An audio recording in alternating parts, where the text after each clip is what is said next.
Oral cancer ये क्या होता है और किन वजहों से ये हो जाता है? ओके, तो ओरल कैंसर एक म्यूकोजल लाइनिंग की बीमारी है जिसमें हम्म, म्यूटेंट सेल्स डेवलप होते हैं। जो पेरेंट सेल्स है किसी भी ऑर्गन के, वो हम्म, सेल्स चेंज हो जाते हैं और वो मिलके एक ट्यूमर बना देते हैं उस जगह पे। तो उससे ओरल कैंसर होता है। ये सेल्स अटिपिकल होते हैं, तो ये जो नॉर्मल फंक्शन होता है उस ऑर्गन का वो भी चेंज कर देते हैं। और इसके सिम्टम्स एज सच, इसके सिम्टम्स कुछ होते नहीं है। एक वाइट पैच दिखता है इनिशियल स्टेजेस में। जो व्हाइट पैच होता है वो बाद में रेड पैच में कन्वर्ट होता है और बाद में अल्सर जैसा दिखता है। तो ये इसके इनिशियल सिम्टम्स है। It is painless. So most of the times it goes unrecorded, मतलब पेशेंट को पता ही नहीं चलता कि हमें ओरल कैंसर है, क्योंकि ये पेनलेस होता है। जब तक सेकेंडरली इन्फेक्ट नहीं होता तब तक ये पेनलेस होता है। तो we have to keep looking for if there is any white patch which is atypical.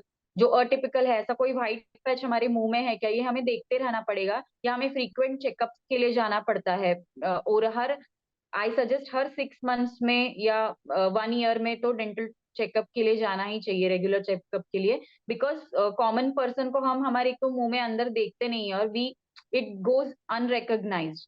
So to avoid that हमें देखना चाहिए, क्योंकि उसके कोई सिम्टम नहीं है, पेनलेस होता है। सिर्फ समटाइम्स बर्निंग सेंसेशन होता है कुछ तीखा खाने पे। और इसके कॉजेस ये है कि जो टोबैको होता है, निकोटीन जो उसमें होता है, बीटल नट, पान च्यूइंग, या फिर अल्कोहल कंजम्पशन, या चौथा है जेनेटिक। तो ये सब चीजों की वजह से ओरल कैंसर होता है। It is the most prevalent disease in India, मतलब फर्स्ट नंबर पे कैंसर जो आता है वो ओरल कैंसर है इंडिया में। तो इट इज मतलब बहुत ही अलार्मिंग है oral cancer. Right. And ma'am, किस तरह से फिर ये डायग्नोज होता है? एक्चुअली अर्ली स्टेजेस में इट रिमेन्स अनडायग्नोज। मैं वही बोल रही हूँ, जब कहीं पे कोई सिम्टम आने लगता है या स्वेलिंग दिखती है, hard swelling which is noticeable to the patient, या पेशेंट को कोई पेन होने लगता है, जब वो लेटर स्टेजेस में जाता है या कहीं और सेकेंडरीज फैल जाती है जैसे लंग्स में या और कोई ऑर्गन में, तो जब ऐसी कोई तकलीफ होने लगती है तभी पेशेंट को पता चलता है। इसलिए इसका क्योर करना थोड़ा मुश्किल हो जाता है, मतलब डायग्नोसिस इसका मुश्किल है। इनिशियल स्टेजेस में it remains undiagnosed because general physicians को वगैरह भी ओरल कैविटी में ऐसा पैच वगैरह है, उन लोग इतना नहीं देखते हैं। हम जनरल फिजिशियन के पास भी जाएंगे कोई तकलीफ देखे, वो मुंह के अंदर वैसे देखते नहीं है कोई पैच है या ऐसा है। पर डेंटिस्ट को देख के पता चल जाता है। वाइट नॉन स्क्रेपेबल पैच अगर है, जो कोई भी चीज से स्क्रेप नहीं हो रहा है, वाइट पैच है और हार्ड हो गया है, थोड़ा अंडरलाइन स्किन इन्वॉल्व हो गई है, तो वो मोस्टली अलार्मिंग होता है और and it indicates to oral cancer. And ma'am, is it curable? इसका क्योर है या फिर नहीं? Actually, if it gets diagnosed in the initial stages, first stage, second stage of cancer में, अगर जब तक मेटास्टेसिस मतलब दूसरे ऑर्गन्स में या लिम्फ नोड्स में ज्यादा फैलता नहीं है कैंसर, तब तक अगर डिटेक्ट हो जाए तो ही वो क्योरेबल है।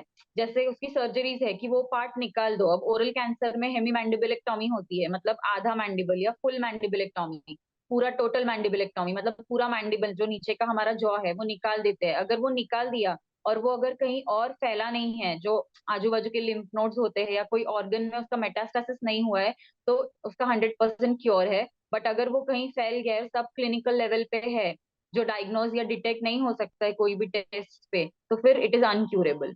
तो इनिशियल स्टेजेस में cancer is curable. Right. And ma'am, मेरा बस आपसे आखिरी सवाल ये होगा कि जो जितने भी व्यूअर्स ये शो देख रहे हैं, अगर आप उनको कोई टिप देना चाहें, तो वो टिप बाय दी डॉक्टर क्या होगी? मैं ये टिप देना चाहती हूँ, फर्स्ट तो रिमूवल ऑफ द कॉज। सो जो हमें टोबैको है, अल्कोहल कंजम्पशन है, या फिर कोई मुंह में अगर कोई रूट पीस है, सबसे इम्पोर्टेंट बात ये है कि सिर्फ केमिकल सब्सटेंसेस से नहीं, physical irritation of any root piece, और या कोई हार्ड डेंचर का पार्ट है जो हमें बहुत सालों साल चुभ रहा है पर हम उसे इग्नोर करते हैं, ऐसी कोई चीज है, it can also lead to cancer. Continuous irritation is also a cause of cancer.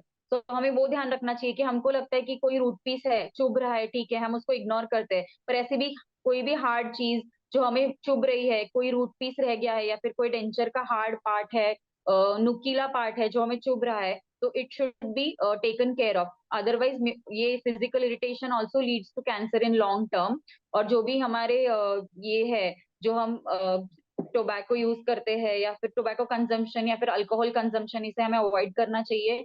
Beetle nut chewing, ये सब it leads to cancer. Environmental causes है, केमिकल सब्सटेंसेस है, और हमें फ्रीक्वेंटली ओरल चेकअप के लिए जाना चाहिए। Every 6 months you should do routine oral checkup, जिससे वो अनडायग्नोज ना रहे, और जो इनिशियल स्टेजेस में अगर वो डायग्नोज हो जाए तो वो फिर उसका क्योर हो सकता है oral cancer. Right, thank you so very much doctor, आपने अपने बिजी शेड्यूल से हमारे लिए वक्त निकाला। जी मनी हेल्थ शो की पूरी टीम आपको वेलकम। थैंक यू कहना चाहती है। Okay, you are most welcome, thank you. So ये थे हमारे साथ डॉक्टर। अगर आपके मन में कोई सवाल है आप मुझे कमेंट सेक्शन में लिख सकते हैं। मैं आऊंगी नेक्स्ट शो में एक नए सुपर स्पेशलिस्ट डॉक्टर के साथ। चिल्ड्रन, अपना ख्याल रखिए, क्योंकि अच्छी सेहत हमारा वादा। क्या आप जानते हैं, जी मनी के जरिए आप अपने हॉस्पिटल का बिल भर सकते हैं 12 किश्तों में बिना किसी ब्याज के। और जानकारी के लिए अपने हॉस्पिटल से संपर्क करें।